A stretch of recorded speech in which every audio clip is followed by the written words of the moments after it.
जब जीव को मनुष्य शरीर में जन्म लेना होता है तो प्रकृति में वर्षा के साथ आता है, प्रकृति में वर्षा के साथ आया, और फसल में मूली, गाजर, गेहूं, अन्न, इनमें वो जीव प्रवेश करता है और उसे माता पिता दोनों पाते हैं। तो सप्तम धातु वीर के रूप में परिणित होता है जीव। वो वीर कण के रूप में माता के उदर में जब प्रवेश करता है तो एक रात्रि में मां का और पिता का, दोनों का वो जो वीर मिलता है, उस रज और वीर के मिलने से एक कलल सा बनता है। 5 रात्रि व्यतीत होने के बाद एक बुदबुदा सा बनता है। 10 रात्रि व्यतीत होने के बाद एक बेर की सी आकृति होती है। फिर उसके बाद उसमें धीरे धीरे मांसपेशियां बढ़ने लगती हैं। 1 महीने में उसके सिर निकल आता है, 2 महीने में हाथ पांव अंगों का विभाग होता है, तीसरे महीने में नख, रोम, अस्थि, चर्म, स्त्री पुरुष के चिन्ह प्रकट हो जाते हैं, 4 महीने में मांसादि 7 धातुएं प्रकट हो जाती है, 5वें महीने में चेतना जागृत हो जाती है। जैसे अपने चेतना, ऐसे 5वें महीने में गर्भस्थ शिशु की चेतना जागृत हो गई। जीव है पर चेतना 5 महीने बाद मां के गर्भ में जागृत। अब उसे भूख लगती है, प्यास लगती है, वहां की तापमयी जलन, पीड़ा, छोटे छोटे कीड़ों के द्वारा काटना। 6ठे मास में झिल्ली से लपटा हुआ मां की दाहिनी कोख में कीड़े की तरह तड़पता है। उस समय माता को कड़वे और खट्टे पानी की लालसा होती है, जिससे उसके अंगों में जाकर भयंकर जलन होती है। यह है भोग। वो कृमि कीड़े की तरह तड़पता है।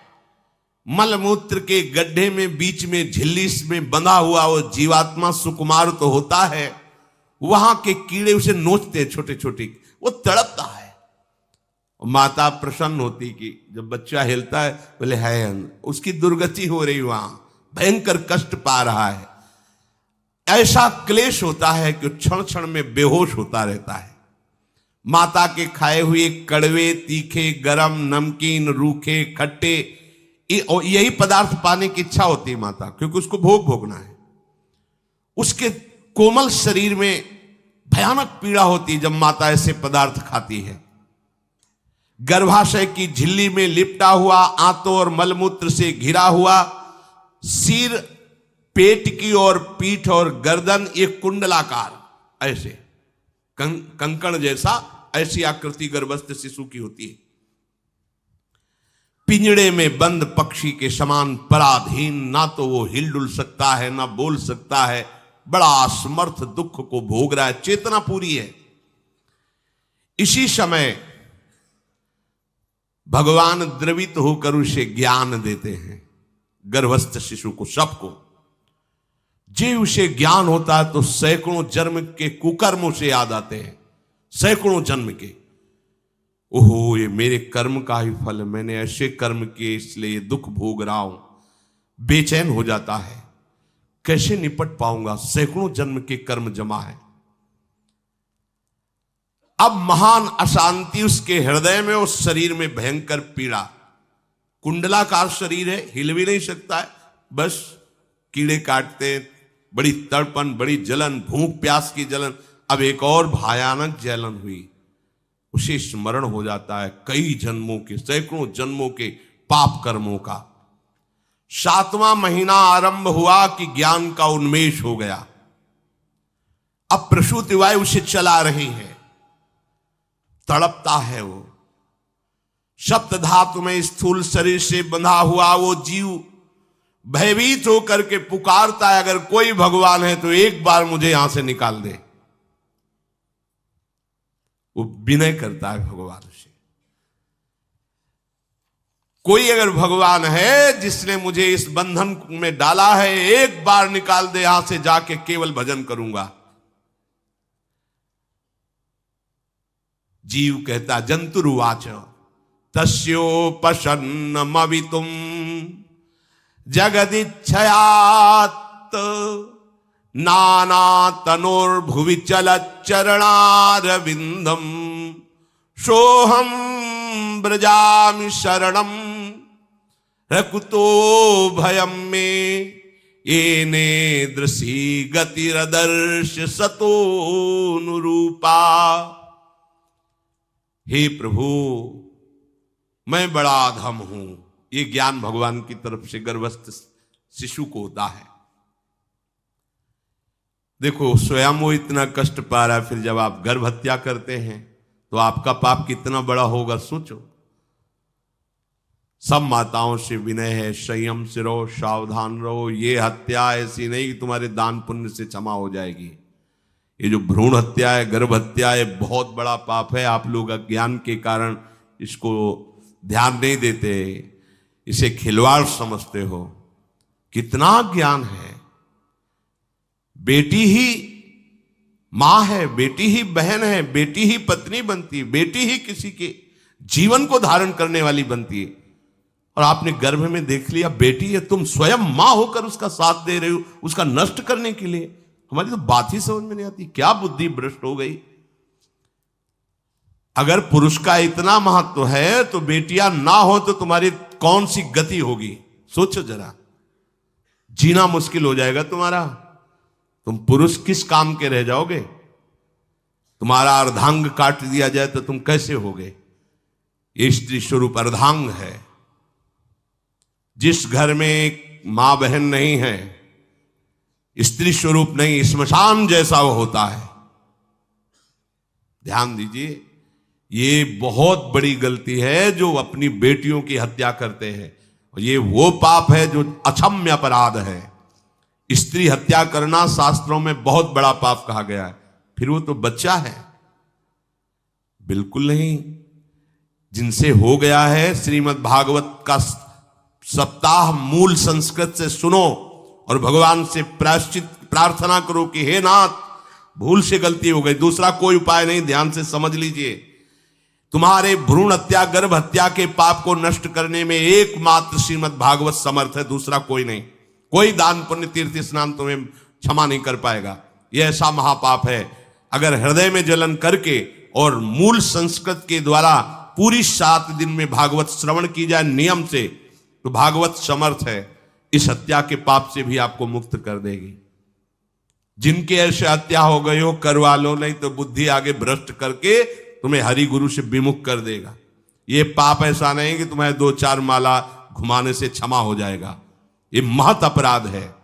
सबकी समझ में नहीं आता, समझ जाओ, नहीं तो आप जहां भी हो वहीं से भ्रष्ट कर देगा। ये अपराध नष्ट नहीं होगा, श्रीमद् भागवत की कृपा से नष्ट हो जाएगा। यह हमें बहुत विश्वास है। श्रीमद् भागवत सप्ताह की यह है ही महामहिम। प्रेत योनि को प्राप्त धुंधकारी को सीधे भगवत पार्षद स्वरूप देकर परम पद में आरूढ़ कर दिया। केवल 7 दिन की मूल संस्कृत एक भी श्लोक नहीं छूटना चाहिए। अगर सप्ताहिकी का पारायण हो तो इस भ्रूण हत्या, गर्भ हत्या से भी निवृत्ति मिल जाए।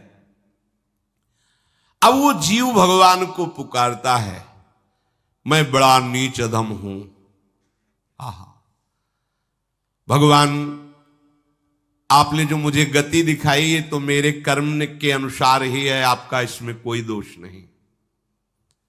हम लोग जब कष्ट भोगते तो भगवान से कहते हैं हमने तुम्हारा क्या बिगाड़ा। भगवान ने नहीं बिगाड़ा, तू खुद देख क्या बिगाड़ लिया अपना। करो पापाचरण। अब देखो, हमने तो जीवन में कोई पाप नहीं किया और कितने गर्भ हत्या की है, कितनी खिलवाड़ समझे हो।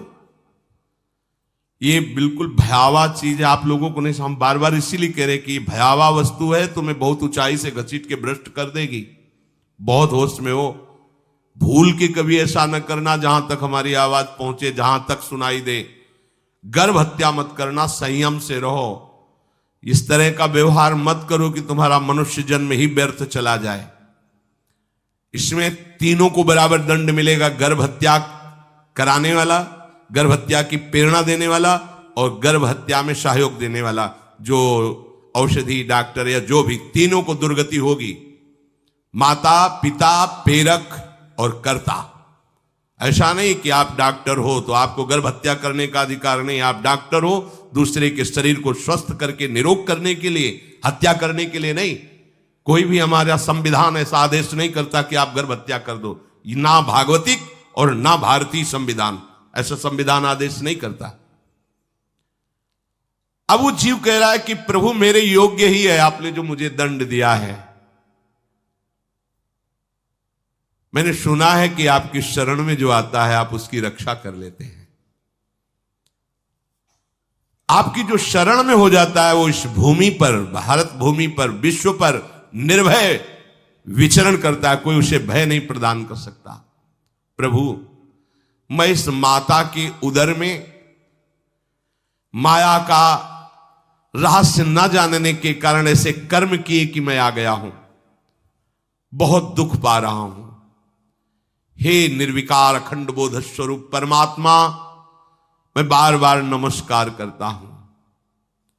प्रभु मेरे ऊपर कृपा कर दो, एक बार इस गर्भ से निकाल दो, मैं यहां से बाहर जाकर आपका निरंतर भजन करूंगा। ये वादा करके आए हम प्रभु से सब। प्रभु ने करुणा करके हमें चांस दिया है मनुष्य शरीर। प्रभु मैं बहुत जन्मों से इस समय स्मृति आ रही देख रहा हूं, कर्मों में भटकता रहा आपसे विमुख होकर के। ये जो मुझे अभी ज्ञान हो रहा है केवल आपकी कृपा से तत्कालिक है, तत्कालिक। एक तत्कालिक वैराग्य होता है, जैसे कथा सुनियो मन में आया कि अब तो भजन ही करना है, ये तत्कालिक है, स्थायी नहीं है। इसे स्थायी बनाओ। प्रभु आप अंतर्यामी हो, आप सब कुछ जान रहे हो। तीनों तापों की शांति के लिए भक्तजन आपका भजन करते हैं। मैं देहधारी होकर जीव माता के उदर में मलमूत्र से रुधिर की झिल्ली में फंसा हुआ माता की जठराग्नि के ताप से जल रहा हूं। प्रभु एक एक क्षण में यहां विकल होकर केवल इंतजार कर रहा हूं कि किस समय मुझे यहां से निकाला जाएगा। दीन बंधु यहां से कब मैं निकलूंगा। स्वामिन आप बड़े दयालु हो, आप जैसे उदार प्रभु ने मुझ गर्भस्थ शिशु को ये ज्ञान दिया। हे दीन बंधु आप अपनी कृपा से प्रसन्न हो जाइए। प्रभु एक बार निकाल दीजिए, मैं ऐसा भजन करूंगा कि दोबारा संसार के दुख में नहीं आऊंगा। कपिल भगवान कहते हैं, हे माता, वो गर्भस्थ बालक शिशु भगवान से प्रार्थना करता है, भगवान का आदेश होता है, तत्काल प्रसव वायु धक्का मारती है। जे ही प्रसव वायु धक्का मारती तो उसको ऐसा भयंकर कष्ट होता है, जैसा पीछे लिखा है कि जैसे जिंदा किसी की चमड़ी उतारी जाए, ऐसा मां के गर्भ से निकलते समय उसे कष्ट होता है। वो अत्यंत कष्ट से व्याकुल होता है। उसी समय उसका वो ज्ञान नष्ट हो जाता है जो भगवान ने दिया था। उस समय उसकी श्वास की गति रुक जाती, जैसे किसी का गला दबा दिया जाए तो कैसा लगेगा। ऐसे ही पूरी की पूरी भागवती की स्मृति नष्ट हो गई। होश आया तब देखा कि वो बाहर पड़ा हुआ है, माता के उस मलमूत्र में सना हुआ बिष्ठे की कीड़े की तरह। गर्भवास में जो दिव्य ज्ञान प्रकट हुआ था भगवान की कृपा से, वो सब नष्ट हो गया। भूमि परत भा ढाबर पानी, तिम जीवे माया लपटानी। चेतन आई तो रोने लगा, वो ज्ञान कहां गया, वो ज्ञानदाता कहां गया। वो कहता कहां कहां, बोले थाली बजाओ बच्चा हुआ है। और वो तो रो रहा है कि कहां, वो ज्ञान कहां गया जिसके बल से मैं कह रहा था कि बाहर निकाल दो, मैं आपका भजन करूंगा। सब खत्म ज्ञान। जो लोग उसका अभिप्राय नहीं समझते वो उत्सव मनाते हैं, बालक हुआ है, वो रो रहा है, वो कहां गया ज्ञान, कहां कहां कहां। छोटा बालक यही रोक कहता कहां। अभी जो ज्ञान उत्पन्न हुआ था, जो अभी भगवान का बोध हुआ था, वो कहां गया कहां गया। घर परिवार के लोग उसका पालन पोषण करते रहते हैं, उसमें कोई निषेध करने की शक्ति नहीं हो रही। मच्छर काट रहा है, दुख हो रहा है, हटा नहीं सकता बालक। उस जीव को शिशु अवस्था में जब कपड़ों पे लिपेट कर ऐसे लिटाया जाता है तो इतना कोमल त्वचा होती कि कपड़े भी उसको, जैसे खुजलाहट है, पीड़ा है या जलन है, बिल्कुल कोमल त्वचा होती, कुछ नहीं कर सकता हो, पर रो सकता है।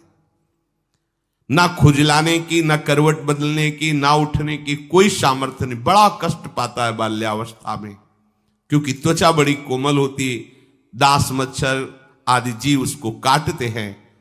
गर्भावस्था का कोई ज्ञान नहीं रहा, सिर्फ रोना ही रोना रह रहा। इस प्रकार उसकी बाल्यावस्था कटी, कौमार अवस्था आई, पौगंड अवस्था, इनमें वो खिलवाड़ में फंस गया। जैसे जैसे बड़ा होता जाता, चेतना, गुनगुना, ये कार, ये प्लास्टिक के ऐसे, उनमें मगन है। देखो ना छोटे बच्चों को, अज्ञानवश इसकी ये अवस्था कट गई। बड़े भाग्यशाली ऐसे भी बच्चे हैं जो तुतला के बोलते, उनकी मैया कहती राधा बोलो, राधा। देखो ये सौभाग्य, प्रणाम है उन माताओं को जो अपने बच्चों को भगवान नाम बुलाती हैं कि आप बोलो, श्री हरिवंश बोलो, राधे राधे बोलो। धीरे धीरे उसकी युवावस्था पहुंची। इस समय उसके अंदर एक भूत सवार होता है, जवानी का भूत है, ये सबके सवार होता है। अगर मंत्र चल रहा है तो भूत नहीं चढ़ेगा, नाम चल रहा है तो भूत नहीं चढ़ेगा, नहीं तो भूत चढ़ जाता है। ये कुछ भी करवा सकता है भूत, भूत ही तो है ना। वैसे ही पंचभूत लिपट गए, ये ऊपर से जवानी का और भूत सवार हुआ, तो जौवन ज्वर के ही नहीं बलकावा। जवानी में कोई भी ऐसा अपराध नहीं जो हो ना जाए। बड़ा भयानक इसमें स्वरूप होता है। इसमें केवल भोग, केवल भोग, एक ही दृष्टि रहती है, भोग भोगना। अज्ञानवश जब भोगों की प्राप्ति में बाधा पड़ती तो भयंकर वो क्रोध करता है, शोकाकुल होकर हिंसा कर बैठता है। जैसी घटनाएं सुनने को मिलती हैं, राक्षसी घटनाएं, ये भूत है जवानी का।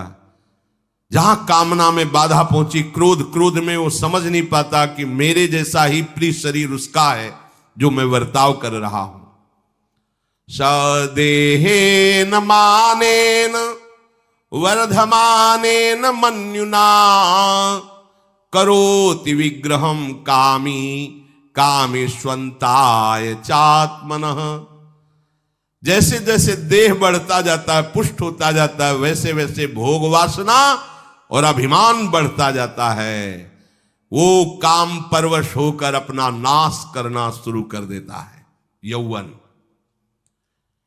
वो फिर खोटी बुद्धि वाला वैसे ही पाप करने लगता है जिन पापों के कारण उसकी दुर्गति हुई थी, नरक आदि की, और मां के गर्भ में आया था। देहाभिमान वश निरंतर मैं करूंगा, मैंने भोगा, मैं वो भोगूंगा। उसे ये ज्ञान नहीं रहता कि मैं वादा करके आया हूं कि भजन करूंगा और इस संसार से मुक्त हो जाऊंगा, भूल गया। इसी शरीर से उसको फिर भयंकर कष्ट भोगने पड़ेंगे। इसी का नाम संसार चक्र है। अगर कहीं उसे सत्संग मिल जाए, सन्मार्ग में चल दे, तो माया भेजती है दो प्रकार के लोग उनको भ्रष्ट करने के लिए। एक जिह्वा रसेंद्री को और एक उपस्थेंद्री जनेंद्री के भोगों का समागम भेजती है। फिर ही भोगो, ध्यान रखना, शास्त्र है, सत्य एक एक अक्षर है। जब किसी को सत्संग मिल जाता है तो सत्संग का प्रभाव होता है भगवत मार्ग में रुचि पैदा करना, प्रभु अच्छे लगना, प्रभु का नाम जप करना, सत्य मार्ग में चलना। जब तुम सतमार्ग में चलोगे तो दो प्रकार के लोग भेजे जाएंगे। बढ़िया हलवा, बढ़िया खीर, रबड़ी, लो प्रभु, पाओ, आरोगो, रसेंद्री और फिर जनेंद्री। फ्री, कोई परेशानी नहीं, भोगिए आप। फिर वो ऐसे विषयी पुरुषों का संग करके वैसे ही पहले की तरह फिर पाप करने लगता है। बहुत होश में, बहुत होश में। इनको ऐसे लोगों का संग कराया जाता है जिससे सत्य, शौच, पवित्रता, दया, संयम, लज्जा, क्षमा, यश, मन इंद्री का संयम, ये सब सद्गुण नष्ट हो जाएं, ऐसे लोगों का संग कराया जाता है। ऐसे लोग बहुत हैं, वो आपको पैसा खर्चा करके वो आपको भोग दिलाएंगे, भोगो भैया, आप इनके लिए नहीं भगवत मार्ग में आए हो, आप प्रभु की प्राप्ति के लिए आए हो। बच्चों सावधान हो। ये देखो शास्त्र कह रहा है रसेंद्री और जनेंद्री दो की सुविधा देने वाले लोग मिल जाएंगे। अत्यंत सोचनीय मूढ़ देहात्मदर्शी ऐसे असत पुरुषों का संग करके भ्रष्ट हो जाता है। अच्छा वो आग लगा दिए, वो चल दिए, फिर नहीं देंगे।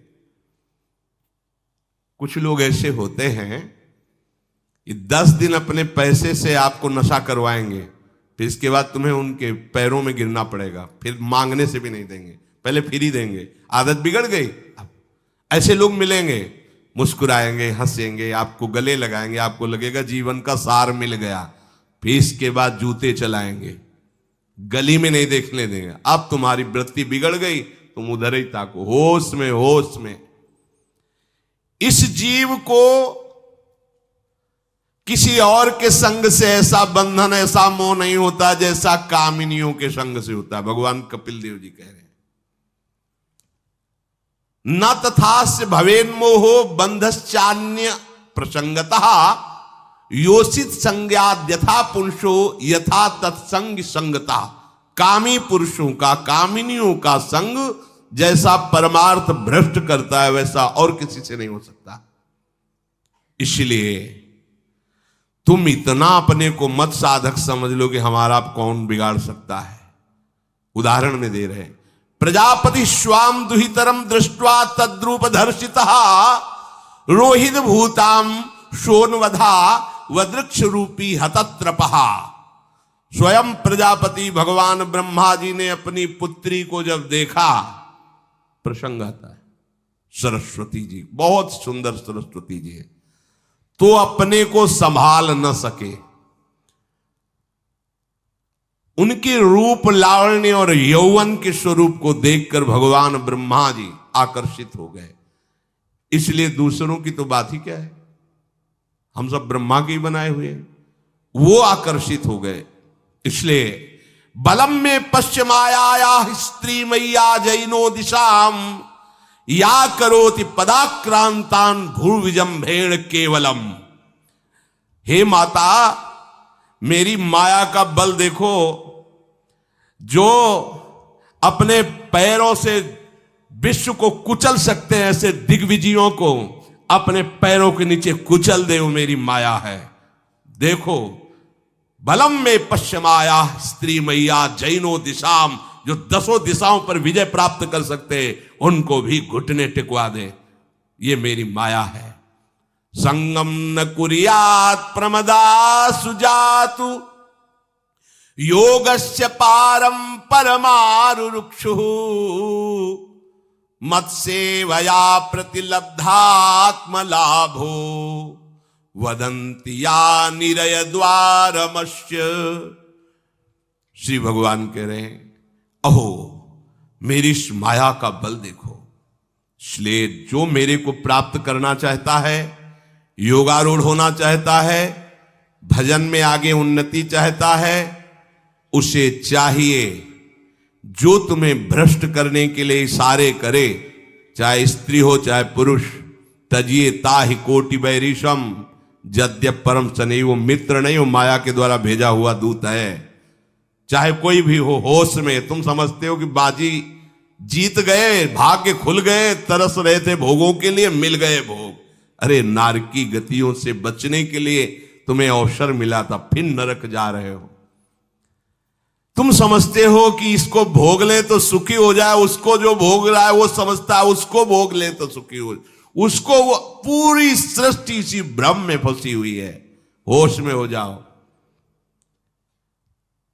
जो परम पद चाहता है, भजन करना चाहता है, ठीक से मार्ग में चलना चाहता है, उसे शब्द भगवान के याद कर लेने चाहिए। चाहे वो स्त्री हो चाहे पुरुष, जो तुम्हें गंदी बातें सिखाए, गंदी बातें दिखाए, गंदी बातें करने के लिए प्रोत्साहन दे, जाके संग कुमति मति उपजय करत भजन में भंग तजोरे मन हरि विमुखन को संग। गृहस्थ हो तो धर्म के अनुसार अपनी पत्नी मात्र में सीमित रहो। ये उद्दंडता तुम्हारा नाश कर देगी। ये जो आज नई रीतियां चल रही हैं, ये भगवान ब्रह्मा जी ने अपने पुत्रों को बुलाया। चारों युग ये पुत्र हैं भगवान ब्रह्मा के, सतयुग, त्रेता, द्वापर, कलयुग। सतयुग से कहा भाई हमने रचा है नरक, तुम्हारा स्वभाव सत्य में स्थित होना है, इसलिए हमारी आज्ञा का पालन करो कि नरक खाली भी नहीं रहना चाहिए। तो उनका पिताश्री, जब हमारा स्वभाव आपने ही रचा है तो मेरे राज्य में कोई नरक जाए, भूल चूक से किसी को नरक नहीं जाने देंगे। त्रेता से कहा तो उन्होंने कहा कोशिश करेंगे अपने बड़े भाई का अनुगमन करने की।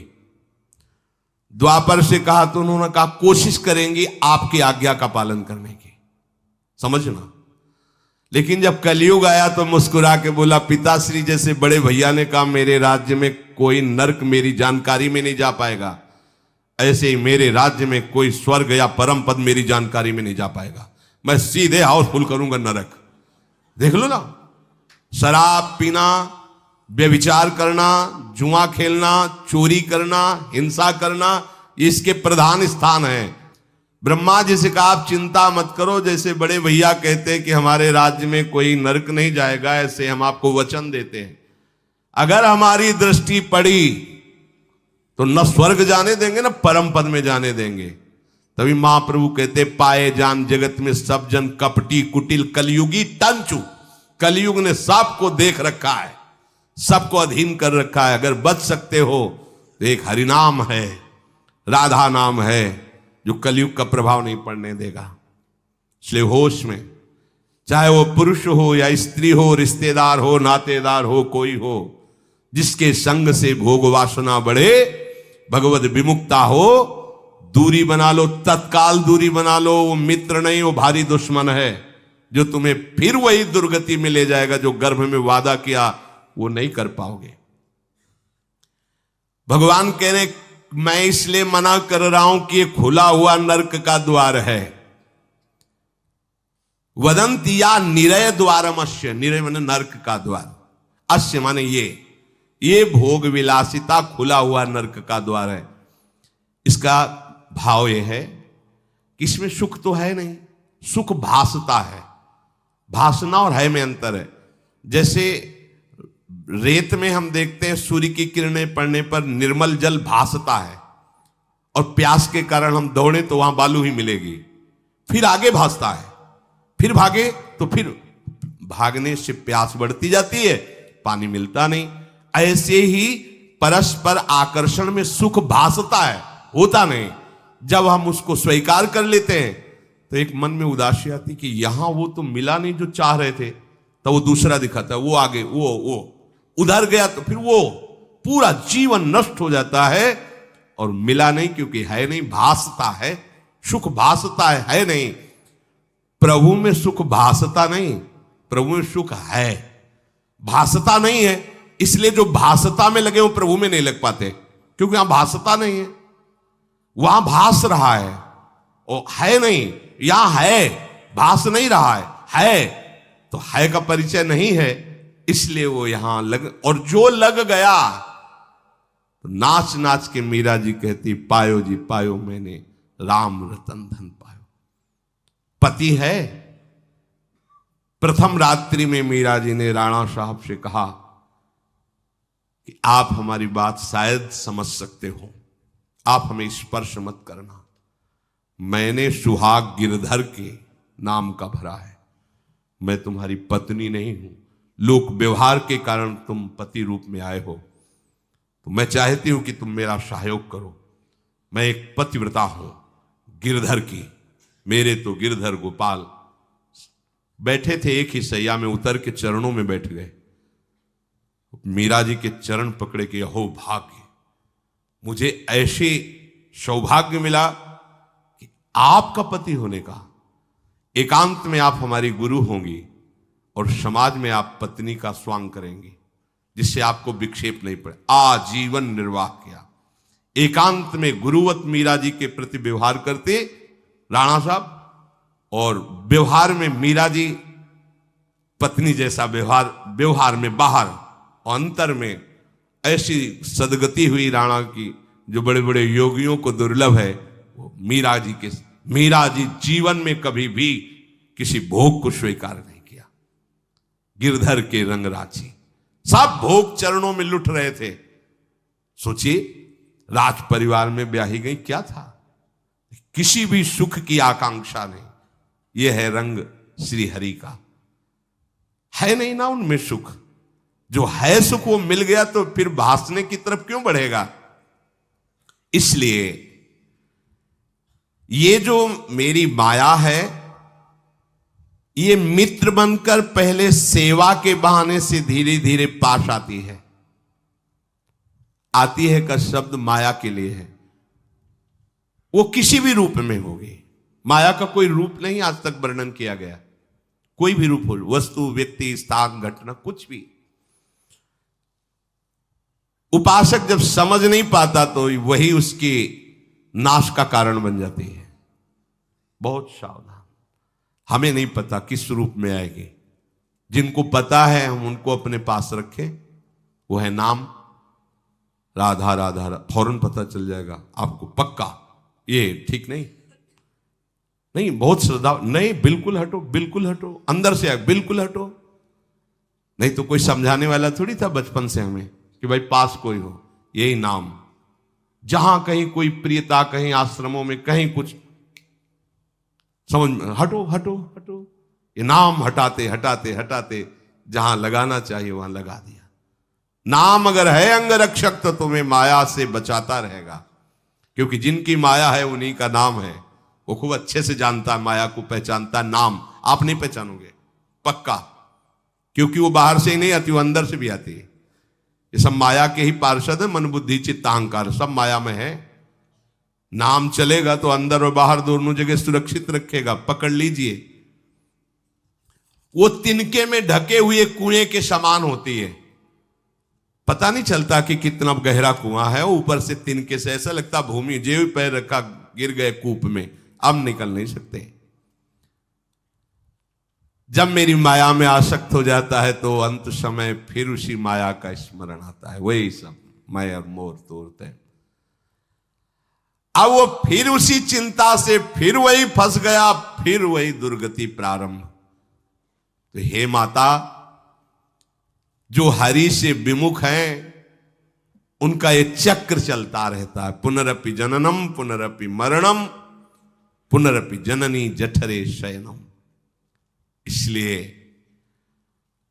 मुमुक्षु उपासक को चाहिए कि ना कोई भय स्वीकार करो, डरो मत माया से।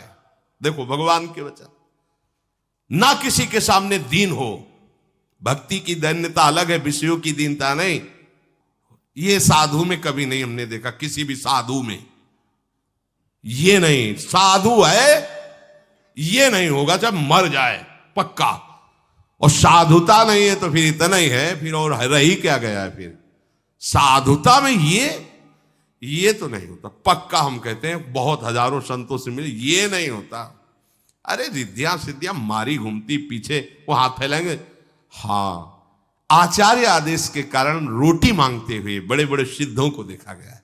टुकड़े रोटी के मांगने, आचार्यों का आदेश है। भिक्षा औषधम अन्नम, भिक्षा रूपी अन्न रूपी औषधि से उदर पोषण करे, ऐसा आचार्य। चाहे वो भगवान शंकराचार्य हो, चाहे आप प्रेम के उपासक हो। भूख लगेगो मांग खाऊंगो, गिनो न सांझ सवेरो, ब्रजवार छिन के जूठ टूक और घर घर छाछ महेरो, ऐसो कब करी हो। बस साधु 30 मिनट के लिए केवल भिक्षुक बनता है और 23.5 घंटा के लिए बादशाह रहता है। मिले तो ना मिले तो बस भिक्षा बादशाह। जाय न चाहे कबों कछ तुम सन सहज सने, बसो निरंतर तासुर सुराउर निजगे। साक्षात भगवान हृदय में खेलते रहते हैं। दीनता नहीं होनी चाहिए। ये भागवतिक दैन्यता अलग है, ये दलिद्रता रूपी दीनता नहीं होनी चाहिए कि ठंडी लग रही कपड़ा दे दो, देखो हमें तीर्थ यात्रा करनी पैसा दे दो, हमें यज्ञ कर। कौन सी यज्ञ करनी तुम्हें? कौन सी यज्ञ? श्वासों को बोलो राधा राधा राधा, एक एक श्वास की आहुति, इससे बड़ी कोई यज्ञ होगी? पूरा जीवन समर्पित, इससे बड़ा कोई तीर्थ होगा? अरे जहां चरण रख दे वहां तीर्थ प्रकट हो जाए, ऐसी भक्ति की महिमा होती। तीर्थ ही कुर्वन्ति तीर्थानि। ये दीनता नहीं होती साधुओं में, पाखंड में होती। दीनता साधुता में नहीं होती। इस विषय की ये दे दो बाबूजी, अरे धिक्कार है, धिक्कार है। कहा वह मोर दासा करे तुच्छ नरन के आशा, तो कहो कहां रहा विश्वासा। जिसने बिना किसी सहयोग के एक सेकंड में अनंत ब्रह्मांडों को रच दिया, वो हमारे स्वामी है। इसके बाद तुम ऐसे मांगते घूमो, कहां दासता रही? भय, जिसके भय से मृत्यु भी भयभीत होकर काम कर रही, जिसके भय से सूर्य चंद्र प्रकाशित हो रहे, जिसके भय से पृथ्वी जल में नहीं डूब रही, वो हमारा स्वामी है। फिर हमें भय किससे? मोह, चराचर जगत मेरे प्रभु का अंश, बस इस बात से प्रीति है। कोई शारीरिक संबंध से नहीं, माता पिता भाई बंधु नहीं। हमारा संबंध नाते नेह राम के मनियत सुरत सुदेव, जहां लो जितने भी संबंध है केवल आराध्य देव के संबंध से।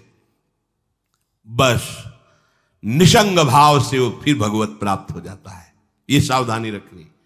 निसंग भाव, कोई मित्र नहीं, कोई शत्रु नहीं। इस माया में संसार से मुक्त होने का यही उपाय है। भय नहीं, दीनता नहीं, मोह नहीं, किसी का संग नहीं, और अपने श्यामा श्याम श्यामा श्याम श्यामा श्याम, उनके नाम की, उनके आश्रित। वो आगे से आगे ऐसा दुलार करते हैं, आपको सोचना ही नहीं पड़ेगा। जैसे माँ को पता है बाल भोग कब कराना है बच्चे को, कौन सी पोशाक धारण करानी है, कहाँ उसको खेलने ले जाना है, ऐसे ही हमारे प्रियालाल को पता है ये दास है, इसको कब क्या। सच्ची मानिए, आगे से आगे व्यवस्था उनकी। आश्चर्य में हो जाओगे आप जब अपना अहंकार उनको समर्पित कर दोगे। हम अहंकारी जीव अपने अहंकार के कारण धक्का खाते घूम रहे। नहीं, अखिल कोटि ब्रह्मांडों का सृजन करने वाला प्रभु है। 4 लाख योजन का एक पहाड़ केवल है, सोने का प्योर सोने का, मिलावट नहीं। 4 लाख योजन, एक योजन 4 कोस, एक कोस 3 किलोमीटर। कितना एक से एक रत्न इस पृथ्वी में है। ऐसे मालिक के गुलाम हो, ऐसे हाथ फैलाते घूमो। राधा राधा।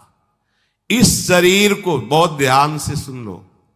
जो इस शरीर को निक्षेप माने धरोहर होता है, धरोहर की भांति।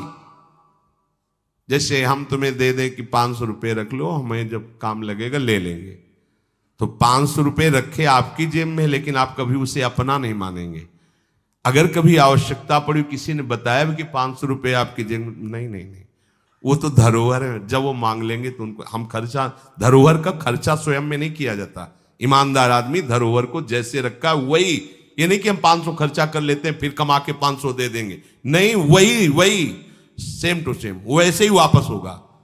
तो ये शरीर प्रभु की धरोहर है। सुधा निधि में भी एक श्लोक में आया है, ये प्रियाजू की धरोहर है। कबीरदास जी ने कहा है, चदरिया जैसी की तैसी धरि दीनी। जैसी दी थी प्रभु, हमने मलिन नहीं की, वैसे की वैसे वापस कर दी। तो क्या होगा उसका परिणाम? मोक्ष, भगवत प्राप्ति।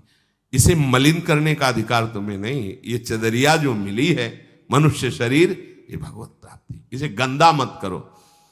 शरीर को धरोहर की भांति रखकर, ये गुरु की संपत्ति है, ये इष्ट देव की संपत्ति। तन वांग मनोभिरमलई सोहम तविवासिता। ये शरीर, ये मन, ये वाणी हमारे गुरुदेव को समर्पित, उनकी आज्ञा के अनुसार चलना है। तो क्या होगा? अनासक्ति बढ़ेगी, किसी से कोई राग नहीं। अनासक्त होकर वो भगवत प्राप्त हो जाएगा। एक ही उपाय समस्त दुखों से बचने का, मामुपेत्य। जो मेरे आश्रित हो गया, मेरा भजन करता है, पुनर्जन्म नहीं होता उसका। क्योंकि दुखालयम शाश्वतम, संसार में वही जवानी, वही बुढ़ापा, वही रोग, वही योनियों में भटकना। थोड़ा तो थक जाओ।